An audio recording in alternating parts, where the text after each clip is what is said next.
Hey guys, welcome to the Neglected Podcast. This podcast is not to change your mind, but to invite you into somebody else's narrative. This is a podcast to give a voice to the neglected. It is also an opportunity for all of us to engage.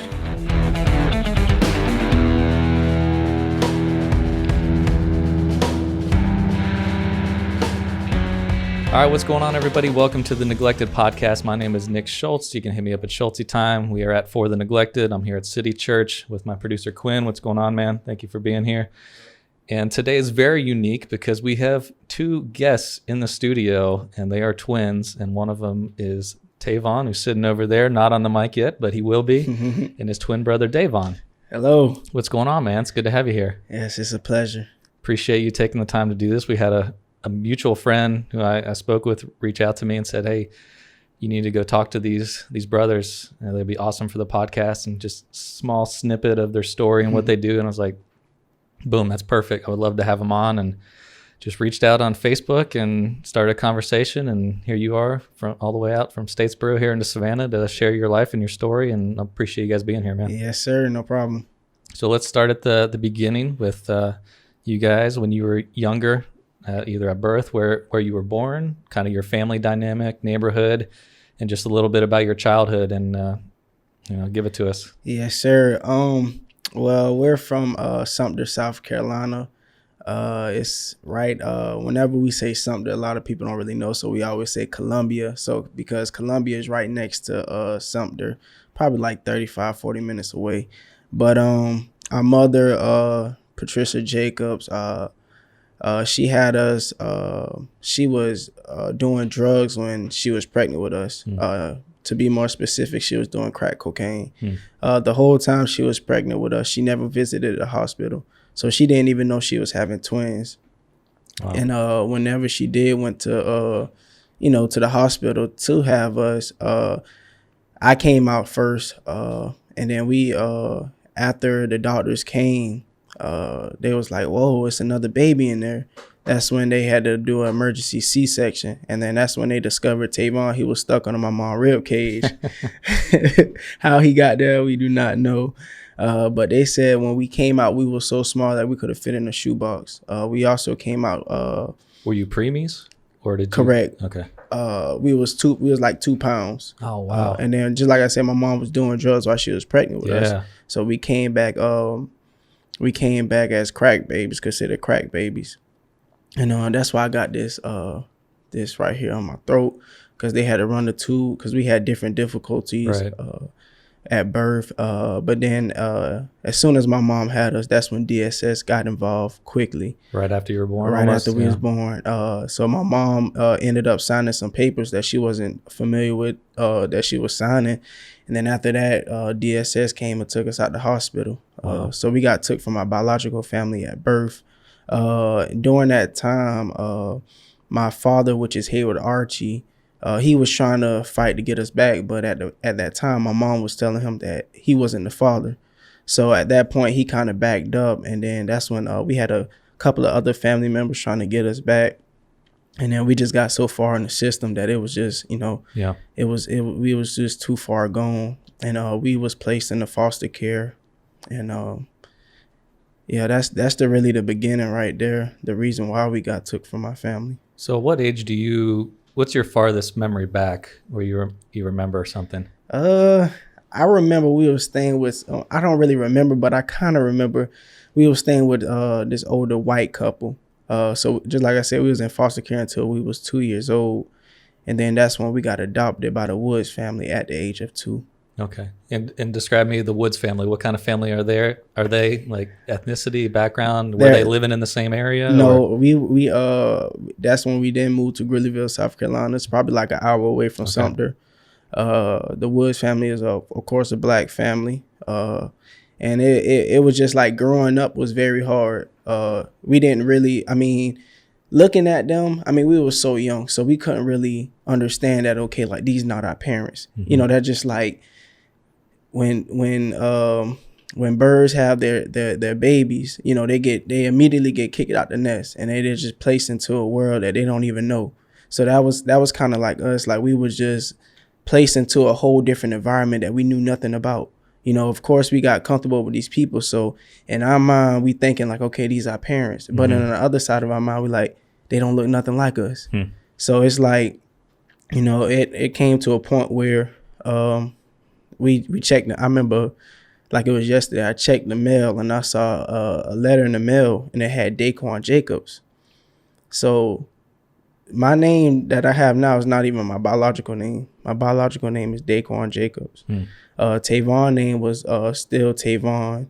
So in our mind, that's when we started thinking like, dang, like, you know, this is real. Like, you know, so we had so many different thoughts and so many different questions, but it was left unanswered. Were you getting made fun of for it or have insecurities about it? Or was it just like kids just trying to point out? I mean, I wouldn't necessarily say making fun of, but it was just like, you know, kids would just be like, y'all adopted. And, you know, hearing that as a kid, you know, it kind of make you feel some type of way because it's like, dang, like, you know, you don't really know how to process that being so young. So, but it was very hard. You know, I can't even sit here and say that it wasn't. The way that our adopted parents treated us, like they never said, I love you. They never gave us any hugs, any kisses. Wow. It's like we got to a point where it was like, why do y'all even have us? You know, the way that y'all treating us is not how kids are supposed to be treated. Did they have kids of their own too? They did not. Okay. So, you know, we also had, they adopted, on my adopted side, I have 3 older sisters and 4 younger sisters. And also I have 4 other younger siblings. So it was like, it was nothing but kids that's in foster care. I mean, that they adopted coming through the house. So the whole time it was nothing but kids that was in the system. And they kept adopting more? Correct. Wow. But it was just like, our whole thing was, you know, we were so young. We was experiencing so much and nobody never knew because we were so afraid of our parents. You know, they would fuss at us for no reason. It just like the way that they talked to us, the way that they looked at us. It was like, you know, it was just like, wow. And then we used to always pray to God, like, God, why us? You know, we just want to meet, can we just meet our biological family one day? And then it got to a point where we was just like, you know what? It's never going to happen. We lost faith. We gave up on life at a young age. And it's like, you know, they were just, the way that they would look at us. We would go on family vacations and they would treat our cousins like they're kings and queens. But when it come to us, they treating us like, you know, we're nothing, you know, and coming from, you know, being in the system and not knowing your biological family. And these are supposed to be the people that actually make your life better. These are supposed to be the people that actually give you hope and be able to turn that frown into a smile. But it's like they was doing the whole opposite. So we all, in our mind, it already clicked like, okay, these people must be doing it for the money. You know, they would, you know, it was just sad, you know, and it was just sad to actually have to go to school being so young and got all this stuff going on at home. And we got to go to school and put up a front. We got to go to school and laugh and joke around and everybody thinking that we good. But deep down inside, nobody know that we're really broken. Yeah. You know, and it was just like we was screaming for help, but we was doing it internally. And you had nobody you could really talk to. We had nobody. Me and my brother, like we would talk, but then again, like we didn't even know how to even talk to each other like that. You're supporting each other, but you don't have someone actually like mentoring you or guiding you through all these things. So me and my brother, we started smoking and drinking around the age of 11. Wow. You know, we would, you know, anything we could get our hands on, we were smoking. I wouldn't say like we was out there doing drugs, but I'm talking like cigarettes, Black and Milds, stuff like that. But it was just like we were so broken, you know, and I could speak for myself. Like it got me so bad, like where I even tried to commit suicide. You know, I remember like it was yesterday, I used to stare in the mirror trying to figure out who I was as a person because I didn't have any information about my own self. You know, growing up, I never knew anything about me. I didn't know how my mama looked, didn't know how my daddy looked, didn't know what their name was, didn't know where we was from. So it's like I always looked in the mirror, trying to figure out who I was as a person because no information was given to us. So you had 2 young twin boys trying to figure out who they are as a person by themselves. And it's like, I remember like it was yesterday, I was going through so much. I wanted to give up so bad. I remember going in the restroom and I think I had like a belt or something. And, you know, I wanted to just, because they made us feel like we wasn't important. They made us feel as we wasn't worth anything. And it's like, only thing that kept me was my brother. I know that if I didn't have Tavon in my life, I wouldn't even be sitting here right now today. So it's like, it was just like it hit me now, like we really had to go through so much being so young, and walking past people, and we really broken and hurt, and nobody could see. We going to school, teachers not trying to figure out like why are they not excelling in school? Why are the grades like this? Why are they acting this way? Nobody actually ever dig deep and try to figure out our problems. So it's like here you had two young boys hurting. That's when we turned to smoking, drinking, having sex, and trying to do all that stuff to try to ease the pain. But it was very hard. It's very difficult. What kind of neighborhood or like school system are you in at this point? Are your parents or your adoptive parents like well off at this point? Are you like in a struggling school system and a struggling home where they can't provide so much for you? Or like paint that picture for that environment. It was like we I would never say that we were struggling. Yeah. But then again, I felt as though that we, like at that beginning stage, like we wasn't really getting what we really wanted. Right. Like of course, like we wanted like the fresh J's and stuff like that, but we was really just getting the basics. But in our minds, we like, dang, we getting all this money, like can we at least get what we want? Right. And the household we grew up in was, my mom and them, they was pretty straight off. And my mom, she always made sure me and Tavon was straight. Up until like when we started getting in high school, that's when we started building a relationship with our adopted mom. And even though she would do certain stuff, we would just kind of like brush it off and try not to really pay it too much attention. But it wasn't, the environment that we live in. We just went to a 1A high school, C. Murray. I mean, it was an all black school. Yeah. I mean, we played sports, but it wasn't really no, like a school around here, like a 4A, 6A, nothing like that. But it was a pretty decent school. How were the other kids that came through the house treated? Were they treated like you were, or was there something about you two that was different than them, or was just everybody like? Well, the way that my sisters felt, they always felt as though me and Tavon was considered the golden boys. Really? But we was the only boys. Okay. And they always said that, but everyone got treated the same. Verbal abuse, beatings, stuff like that. Everybody got treated the same. But of course we was boys, so I mean, of course we got to do a little bit more stuff than them. But it was hard growing up with nothing but females in the house. We never had that male role model. I mean, we had a couple of cousins, like my cousin Chris and a couple of other older cousins that we hang with, but we never had nobody to see that we was hurting. Even we had friends, we had cousins and stuff that was around us daily, but nobody never could identify that we was hurt and we was broken. Yeah. And it's just so sad to see that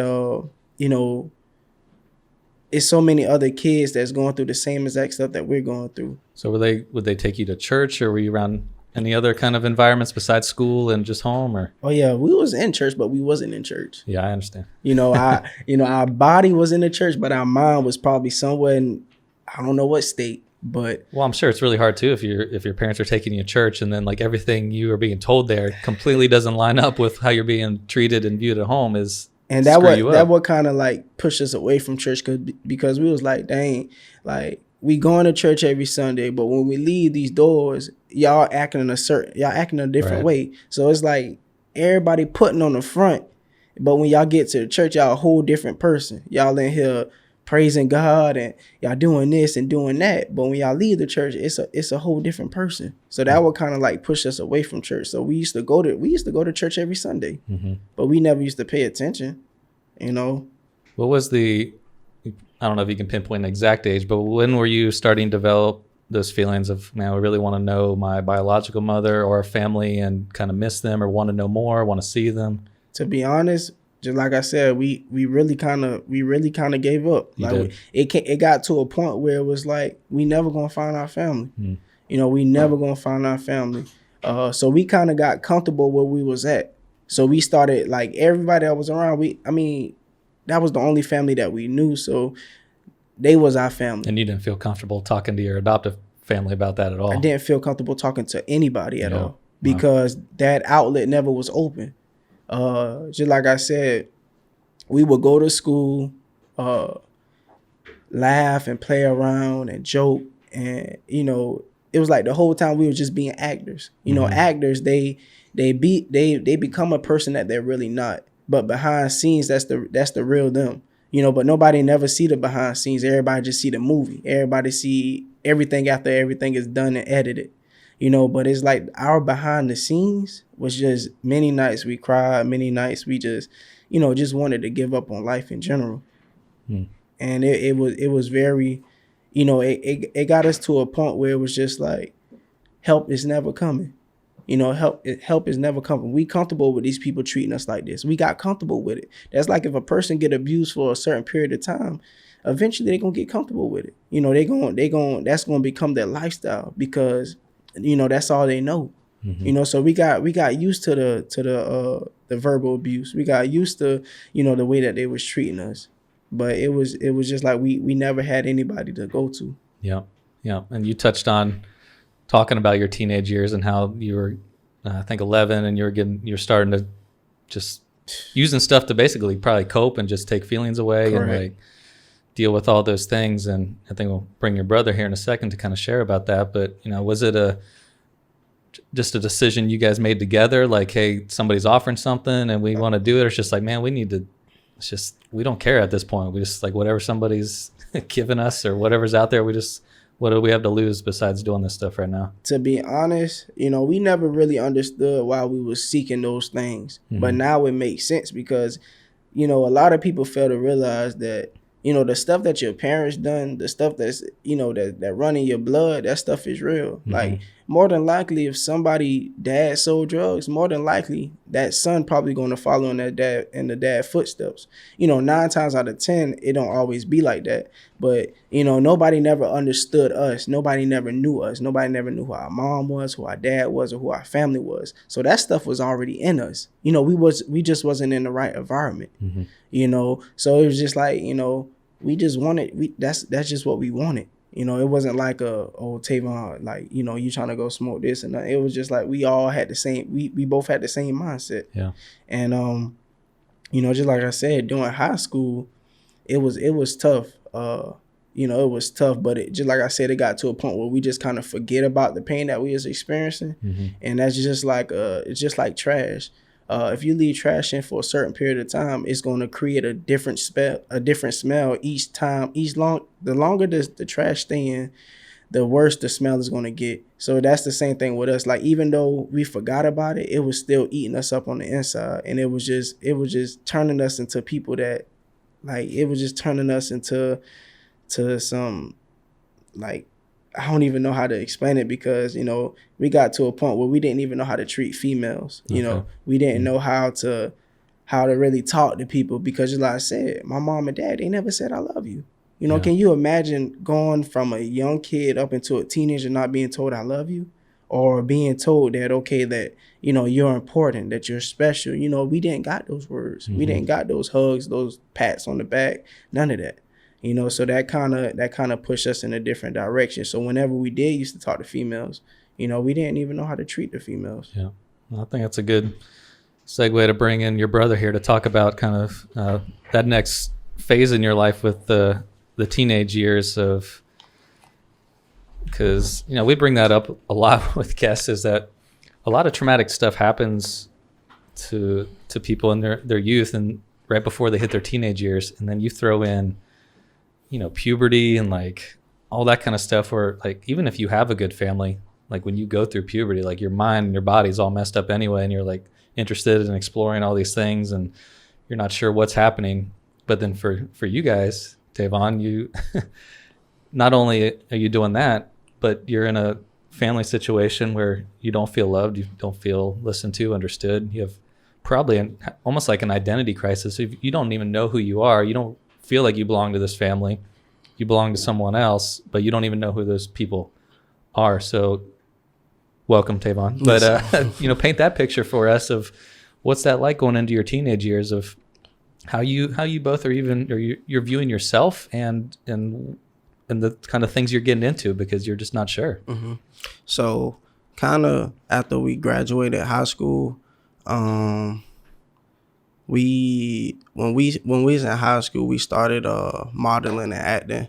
My parents got us into that, and we was doing really well with it. But once we met go back a little bit, we met our real family my senior year of high school. So we met them. It was crazy. We was coming back from Columbia, South Carolina with my sister Ashley.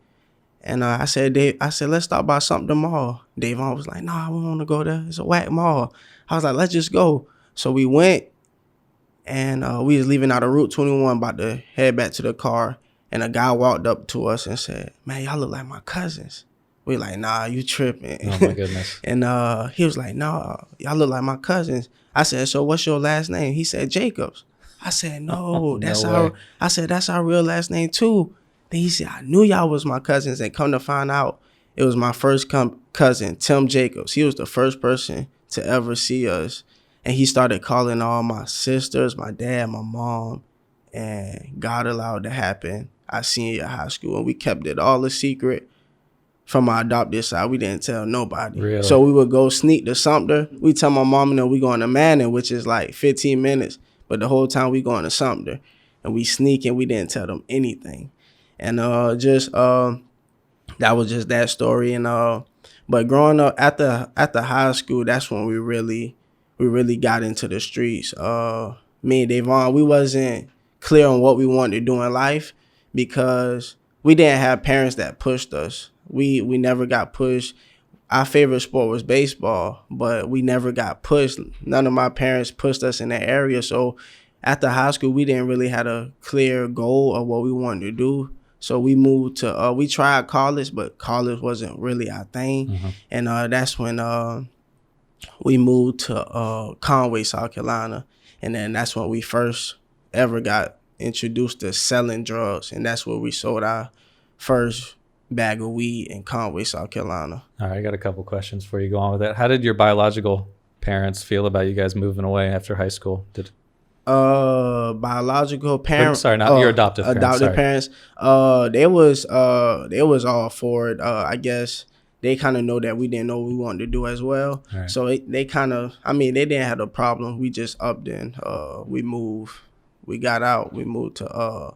They helped us get an apartment in Conway, and that's what we did. And then I'm also very intrigued about the meetings you're having with your biological family. Like, is it just cousins, aunts, and uncles? Did you ever reconnect with your mom in any of those meetings? And what was that like for that first encounter? Man, it was very emotional. How it happened was they set it up where we went to meet everybody. It was everybody at my aunt's house. And when we pulled up, it was like a family reunion type setting. So we getting out, everyone hugging us, and we don't know who these people is. They are real family, but we don't have no idea. And the whole time, like, I wonder where my mom is at. So we walking, we hugging. We walk up to a table with a group of ladies, and one lady was real happy, and it was my auntie. She was real happy. I said, oh, that gotta be our mom. But our mom was sitting beside her, and she was it wasn't a real happy moment. Mm-hmm. So that moment, I was just like, maybe it's because of what happened. Yeah. That's how I took it, but it wasn't like how I expected it to be. Mm-hmm. How was it for you personally, though? It was tough. Finally seeing my mom, and once they told us how we got took from my family, it was very tough. It was a very emotional moment. Wow. You guys are still in contact with your mom to this day, or? Yes, we are. The relationship isn't as strong, mm-hmm. and I guess we still give my mom time to kind of realize that, hey, we already told her, like, we understand it was a mistake, and we love you. Just move past. So it's kind of a little shaky, but. And did your adoptive parents or family find out ever about you meeting your biological mom? They found out about 2 years later. My Okay. mom said, she called me and Davon in the room, and she was like, let me ask y'all a question. Do y'all know y'all real family? And we was like, yeah. She was like, why y'all didn't tell me? We was just like, oh, we didn't really have an answer. Yeah. And we just told her, we was in contact with them. Man, that's a lot to go through right there, man.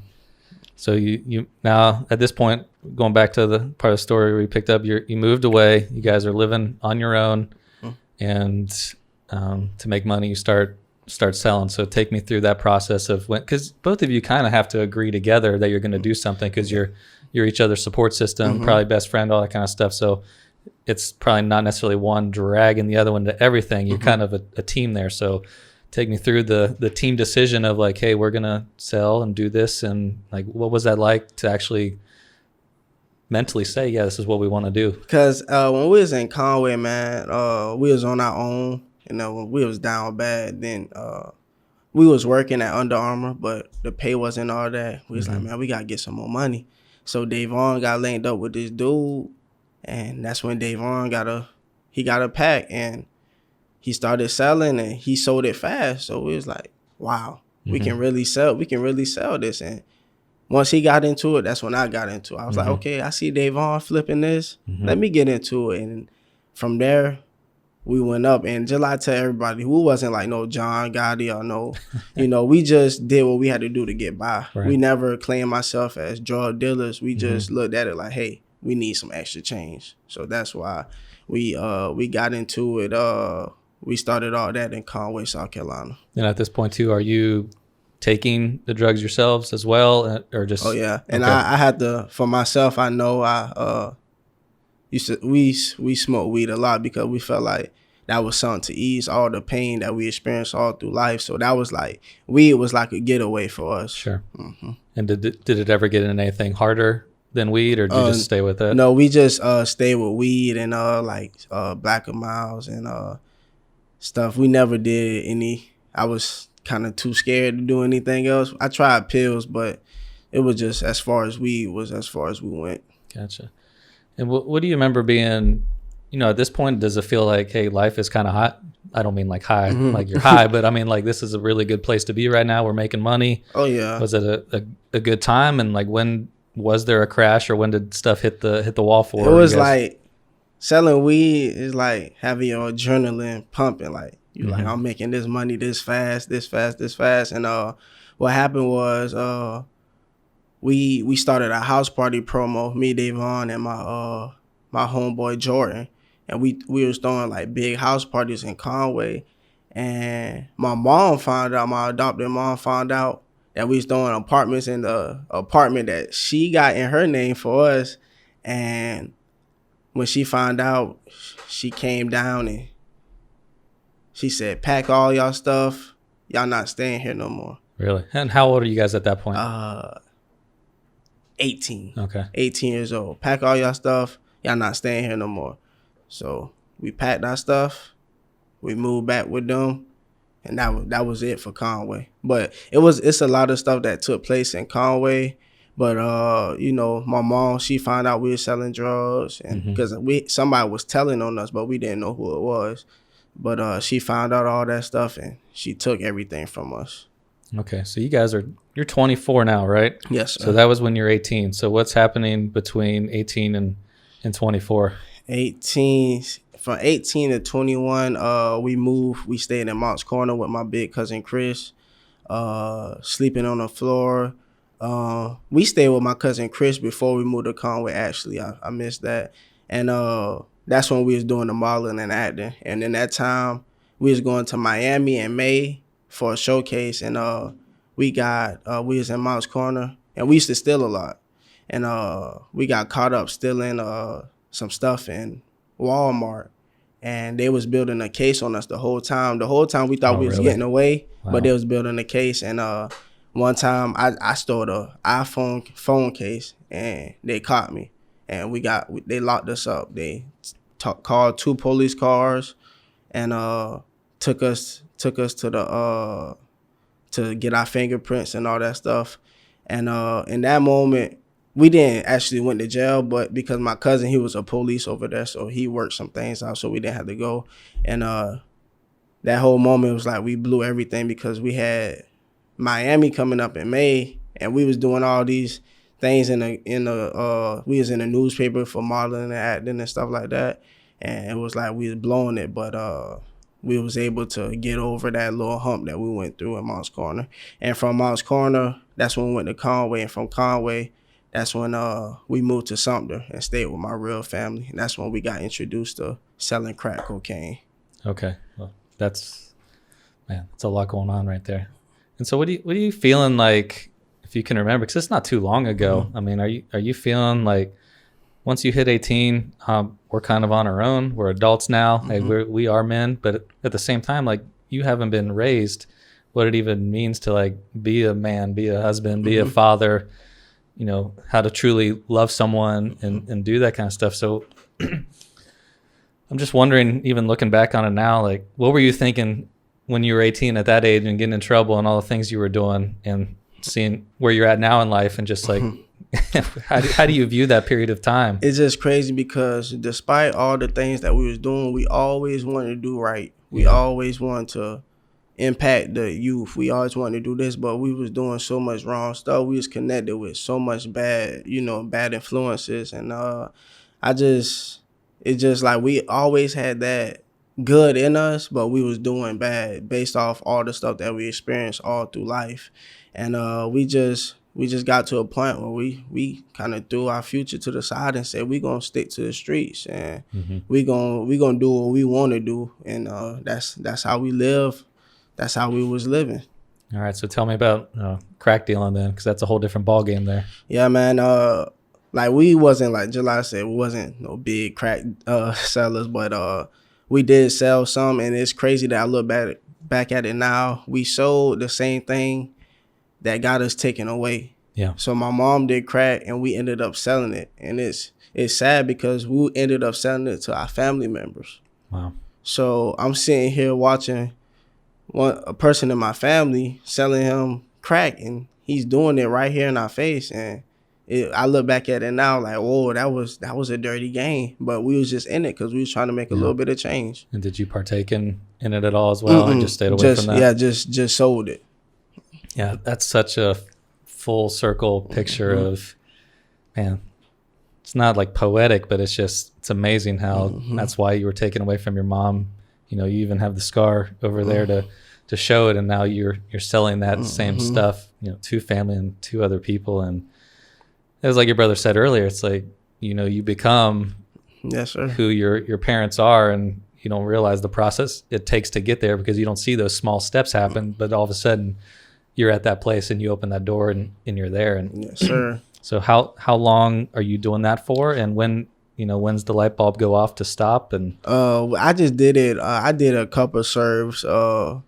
Wasn't really that much, just enough so I can get me a little bit of money, and it kind of stopped. And then that's when after we stopped doing that, that's when we transitioned to Georgia. We moved to Georgia. Okay. And so how long have you been here in Georgia now? We moved to Georgia in April of 2016. So about going on 4 years now. Gotcha. Dang, man. Thanks for sharing that. So yeah, we'll pick up now kind of where you guys entered to Georgia, and we'll get your brother back in here for this part. This podcast is really cool, man. We've never had two people, so it's really neat to like have you guys share different parts of your story and get the different perspectives. And you know, I'm interested a little bit on a couple other things, but I'll let you pick up when you came to Georgia, and why did you move to Georgia? What were you looking to do, and then kind of what actually ended up happening? Okay. Well, before that, just like I said, our story is very, very, very. It's so much stuff. So I know Tavon, he skipped a lot of stuff. Really, one of the main something that was very important that we did in life. Before that, we started rapping when we was around like 18, 19. We started rapping because we was trying to share our story, and we was like, okay, rapping will be the way. You know, so we took rapping serious. Like, I started first. I got connected with one of my boys named Paris G. When we were staying in Mounts Corner, we was in the house using a mic like this. Well, not specifically like this, but something like this with a shoebox over the thing, and we on the computer and we making songs. And then that's when Tavon hopped on, and we took rapping serious. That was our way of telling our story. So every time we was going through something, the pain that we experienced from the past, we wrote all that on paper. And then we started hitting the studio. We started dropping music videos. Then we actually got on World Star Hip Hop, and we was doing shows. We was taking rapping. We was taking it serious. Like I talking about, we was going the whole nine with it, because we felt as though that was the way to get our story out. And we was in the studio every opportunity that we got. We was selling weed just so we could go to the studio.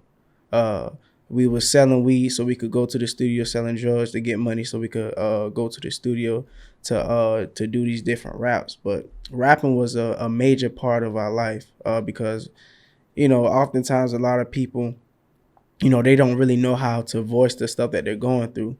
So yeah, you shared that earlier. Yeah. So with that being said, rapping was another getaway for us. Whenever we going through stuff, we hit in the studio.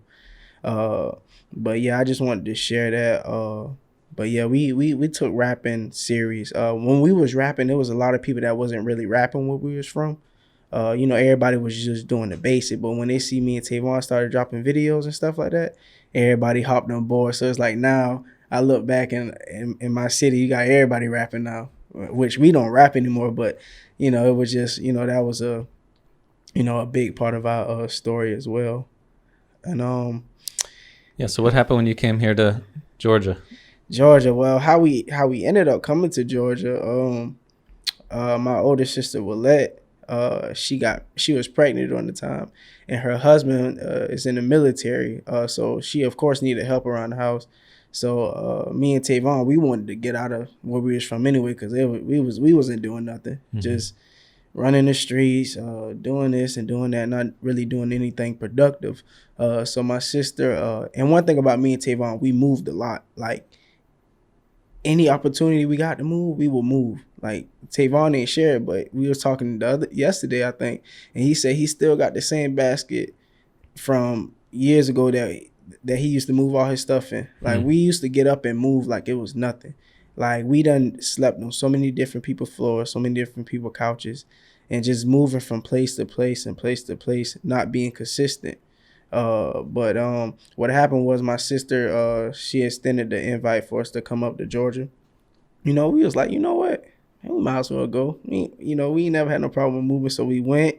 We stayed there for a couple, and then we started looking around Statesboro. It was like, okay, Georgia Southern, all the girls, I could dig it. And then that's when we actually got connected with a dude. Not gonna mention his name. We got connected with a dude, and we bought some weed from him. So we got our first sack, and then that's when we was like, you know what, we like it here. And to be mindful, my sister was staying in Brooklyn, so Brooklyn probably like 10 minutes from Statesboro. And we was like, you know what, we're gonna get an apartment. We got an apartment right there on Market 100, and that's when our life went on.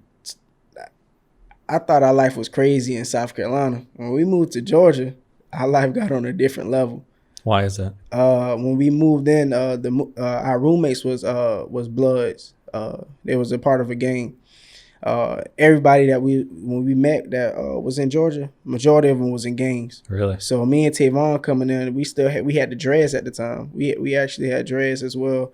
When we first moved to Georgia, we had our dreads, and we got introduced. We got connected with them, and listen, man, they wasn't no bad people. I'm not saying they was bad people. It's just like, being around people that's affiliated with that stuff. If you're around that, I mean, you kind of consider might as well say you in the gang as well too.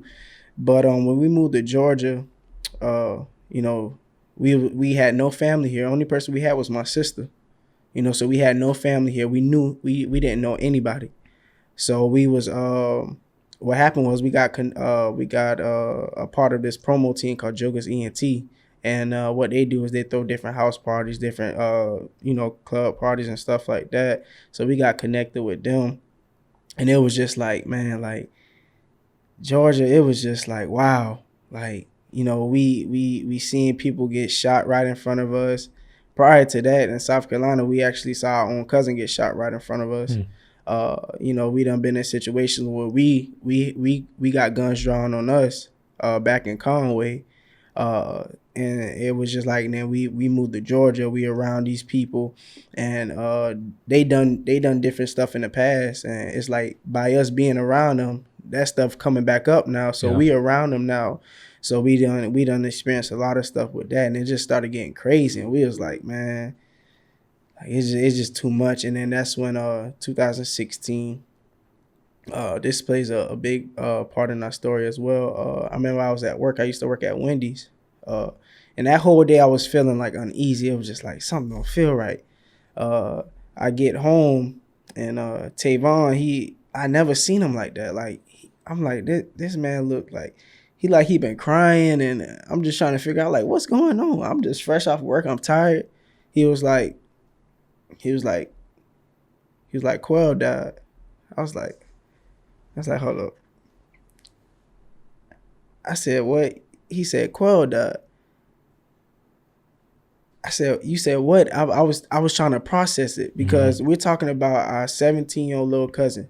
And this is our cousin that when we was in South Carolina, we hang with him like every day. We smoking, we writing raps. We talking about, hey man, we got to do this so we can get out the hood. We got to do this to get our family out the hood. We got to do this so we could do something with our life. Be mindful. I think it was like his junior year in high school.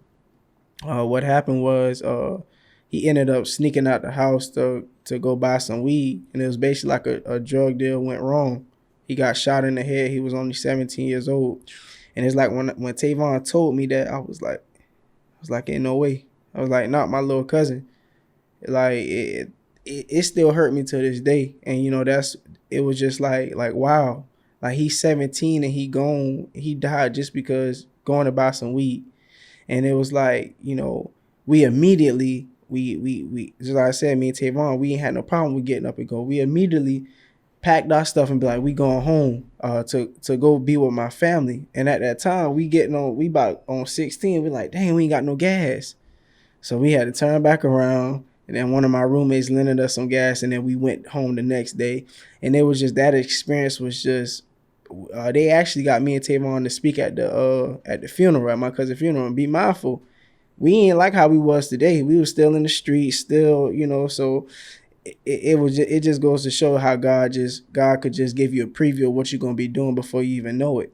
So it's like, once we lost our little cousin, man, it was like, dang, that was a wake up call. It was like we got to get our life together.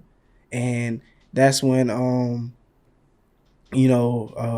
we actually like a couple of months later, that's when we was actually about to go smoke. We was going to one of these dudes that stay in the apartment complex that we used to stay in.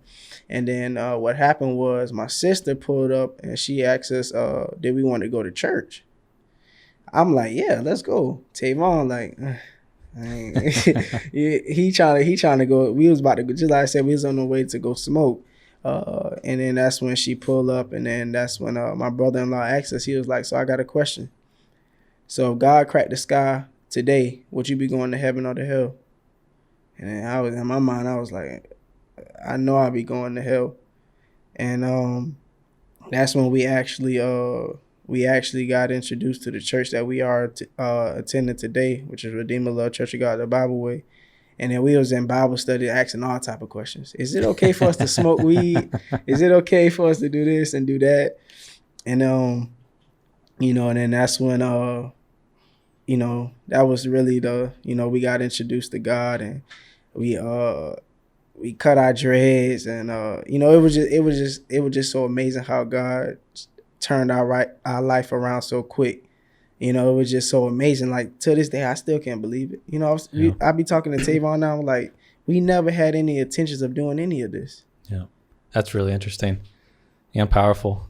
What were your views on God up until then? Because like, how did you even, with everything you experienced with life and family, like, did you even want any part of God, or did you not really even understand like how he could be? To be honest, I tell people this all the time. I knew nothing about God. I believed in God, but no information, never, like I never knew anything. Like scriptures and stuff, I never knew anything up until now. So it's like, whenever I went to church and started hearing the word, and it was like, oh yeah, all this making sense. It was like everything was making sense. He was showing us, our Pastor Porter was showing us everything in the scripture. It was like, if God telling you to do this and he's showing you in the scripture, how can you deny it? So it was like prior to that, I used to pray and stuff, but I didn't really know anything about God. Wow. What are your views? What were your views on church back then and views on church now?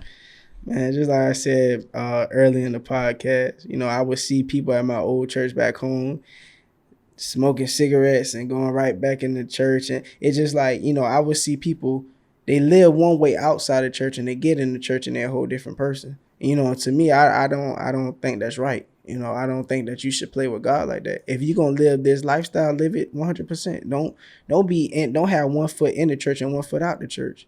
Because that confuses people. Because if another person comes to the church and they see you doing this, and then you go into church and you portraying to be another person, and that's gonna have them thinking that it's okay for them to do that.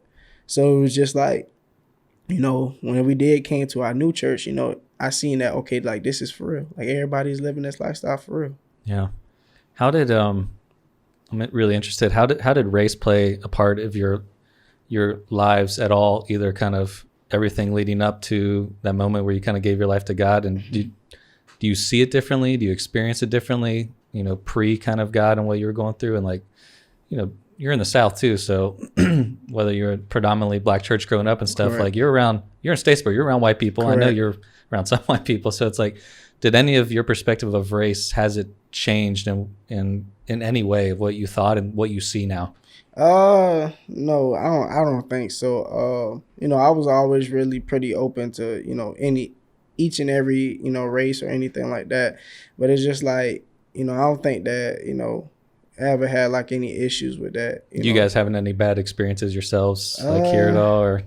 I don't think we ever really, I was, just like I said, I was cool with all different types of race, Mexican, good. White, I never actually put like, okay, I'm black, I'm gonna talk to black people. Right. But one time we got connected with this dude. He was a Hebrew Israelite.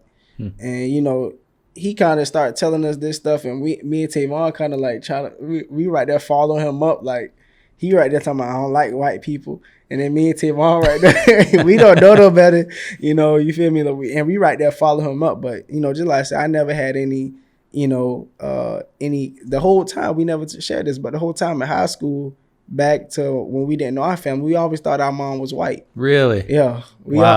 We told people our mom was white and we was from Alaska. Why That's really funny. Because we was lighter than this. Really? Of course, if you light skin, and of course you being in the system and you don't know who your mom is, so we had to come up with something. Yeah. But we always, and I think I had a dream before that my mom had long hair and that she was white, so I kind of stick with that. So. Man, that's really funny. I love everybody. So what are you guys doing now? Like you've turned your lives around. It doesn't mean there aren't still like struggles. Correct. Because even if you do like follow God, go to church all the time, and you have that faith now, like it doesn't mean like everything goes away. Correct. Like all those feelings go away, or like stuff from the past doesn't come back up. But do you feel like you have a healthy way of now dealing with things, whether you think about your biological family or your adoptive family or all the struggles you had growing up? Is there, I don't know, deeper perspective or a healthier way to filter all those feelings and go through that stuff? And another thing I want to mention, like from birth up until now, like me and Tavon experienced so many trials and tribulations. It don't even make sense. It just like, from struggling, from not, having to steal out of Walmart to get food. I talking about having to go days without eating. Just, struggling. I remember me and Tavon, just like I said, our story is so long, so we be forgetting certain stuff. I remember me and Tavon, we used to go to Dollar Tree, and we used to get a bag of it was these honey puffs.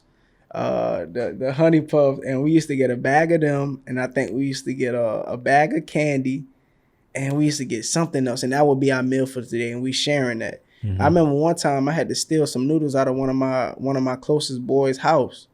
And, it was just like, we experienced so much struggling. I'm talking about sleeping on the floor. We were staying in something with my older sister. And it's like 5-6 of us in a 2-bedroom house, 1 bathroom. We sleeping on a floor with a thin piece of carpet. And under that is concrete. And, bed bugs, roaches, all of that. So we done seen the worst of the worst. Done been in situations where, we had nothing. We just walking by grace. But anyways, up until now, just like a lot of people feel that they expect when they come to God that their life is going to get easier. They expect that everything that they've been through in the past is just going to just erase. But it's like when we turn our life to God, it actually got harder. Because God had to test us. He had to put us through some hard times to see, okay, I understand that y'all been through some hard things in life, but guess what? I'm gonna put y'all through some harder things and see if y'all really gonna trust in me, to see if y'all really gonna hold on and believe in me and believe in everything that I spoke over your life. So it's like, even up until now, we experienced so much stuff. How I feel about it is that the stuff that you go through is gonna always happen. It's gonna be something always gonna happen in your life. I don't care how close you get to God. I don't care, what you believe or what you do. You always gonna have a hard time in life. Yeah. But well, I can tell you guys have purpose now. You know what I mean? Correct. It's like all that stuff wasn't wasted. Exactly. Like it can be used for something, and I think that's kind of what you're trying to do too. It's like Correct. Share kind of how you're trying to use your past experiences to help other people, how to speak about your lives, and how it's maybe therapeutic for you, but it's also intended to help others around you who might be even going through just a little bit of what you've went through. Correct. And like now, because I think like 2-3 years ago, we went viral on Facebook. Tavon actually came up with the post. During that time, it was like it was some type of thread going on Facebook, and then Tavon, I guess he decided to actually do one, and then it was just amazing. Like our video now got almost 4 million views. It is like, ever since then, we was getting invited to come speak different places, go different places, and talk to different kids and stuff like that. But when that happened, I'm talking about like we was getting connected with people out of state, out of different countries. It was like, wow, like, and then guess what? All of it died down. It died down. We went from almost 4 million views and people hitting us up every day to we going live, and we probably got about like 100 people watching. But God did that for a reason, because he had to humble us. Because if he would allow us to go out there that fast, then we probably would have forget about him, because that would happen oftentimes. God would give people fame and he give people money, and guess what? They run away from God. So I see why God had to slow us down. He had to humble us, and he had to prepare us for the times that's coming out. That's our first time ever doing a podcast. When we spoke at Crossroads, that's our first time ever speaking in front of crowds like that. So it's like now we see everything is coming to pass. But it's just amazing that, that we came from, I don't even know how, like, the enemy tried to take us out at birth. Yeah. He tried to take us out. Just like I said, Tavon was stuck under my mom's rib cage. They was about to close her up. That's crazy. So if they would have closed her up, then it's like, so the enemy tried to take us out at birth because he knew we had a purpose. He knew we was going to be doing all the stuff that we're doing now. So it's just like, it's so amazing to see how we are now. And we used to cuss so much. I'm talking about every sentence. We used to, every time you see us, we probably had a blunt in our mouth. Like we smoked so much. We used to mess with so many different females. Used to party, used to drink, used to rap and do all of that stuff. But it's like now we don't do any of that stuff. Because and what I feel as though a lot of people do is that when they come to God, they only try to change certain stuff. And a lot of people, that's the main question. They be like, how y'all stop doing this? How y'all stop doing that? Y'all don't listen to rap music no more. And I always tell them, I be like, I wanted to change everything that I used to do, because obviously I was doing all that stuff for those amount of years and it wasn't benefiting me. You know, it wasn't helping me. So if something is not helping you, I don't see why to continue to do it. Yeah. One of my favorite things to do is at the end of the podcast is ask our guests now. You guys have been through a whole heck of a lot. And we're always looking for, when people are watching this or hearing your story, how can someone, if they see someone has went through the things you have, you know, whether it's a family situation, not having parents, or just any of the struggles that you've went through, like how can someone just tangibly do something in a kid's life or a teenager's life when they see it? You know what I mean? It's like I can tell something's not good here, something's not healthy here, they might be struggling. What could somebody do to just step in and make a small difference that could lead to a very big difference, just looking back at your own experiences? Okay, my main thing, because especially like, you know, from last year up until now, I worked at a group home. The first group home I ever worked at was dealing with kids and defects, and the group home I work at now is dealing with kids in DJJ. But one thing I realized, especially working at the defects facility, is that, you know, I know what I didn't receive growing up.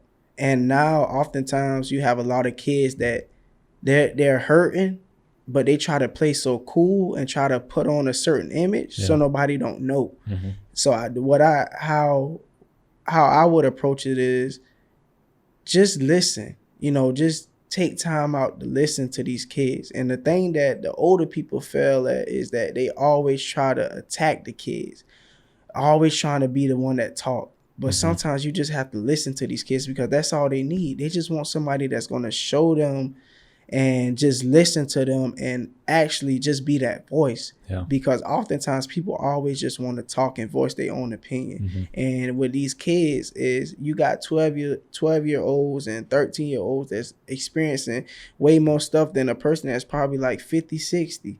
So it's like, I just feel as though that you should just listen to these kids and take your time out and spend time with them and just allow them to be kids, because you got a lot of kids that's being adults at the age of 15. Yeah, that's really good advice, man. Don't always try to give advice right away or try to change somebody in one conversation, like just having somebody listen. You have anything you want to add, Tavon, as we get ready to wrap up here? Because, man, that's so true, because that's the line of work I do. I mentor young men, and it's like, it's amazing when you give somebody a voice instead of try to change them right away or tell them what's wrong with them. It's like when you can look at somebody in the eye and just say, I know you might not know me very well or at all, but I just want you to know I care about you, and I'm just here to listen and just be with you, not anything else. No agenda. You know what I mean? Mm-hmm. Yes, that's a really powerful thing. So what do you think about that question? Like, what can somebody do, Tavon? I would just say, just like Davon said, I kind of feel like that is very important as well. Just step in and let the kids know that, hey, this person is going to actually listen to me, because oftentimes kids, they feel like they don't have that voice, like Davon mentioned. It's a lot of kids that want to express themselves but don't know how to. So my advice would just be able to approach whoever that person is with love, open arms, because a lot of kids are broken and they missing love. Like, we didn't have love our whole life. Mm-hmm. We wasn't expressed love. So just showing the kid that, hey, this person really loved me. I can, because a lot of kids are closed in. They don't want to let nothing out. So just, you know, building that relationship so that they will be able to, you know, let it all out. I appreciate that, man. I appreciate both of you being here. Yes, sir. Sharing some things that are really vulnerable. And I'm really thankful for where you're at right now in life. I'm thankful that you both had each other too. I think that's an incredible thing that God gave you each other to be able to experience that together and get through it together. And it's really powerful, man. I think it's going to help a lot of people that are listening, and we'll put your information out there as well when we share it. And yes, sir. So again, thank you. Quinn, thank you for producing. City Church, thanks for hosting. And my name's Nick Schultz. You can hit us at For the Neglected, and we'll catch you next time. Thank you. Peace.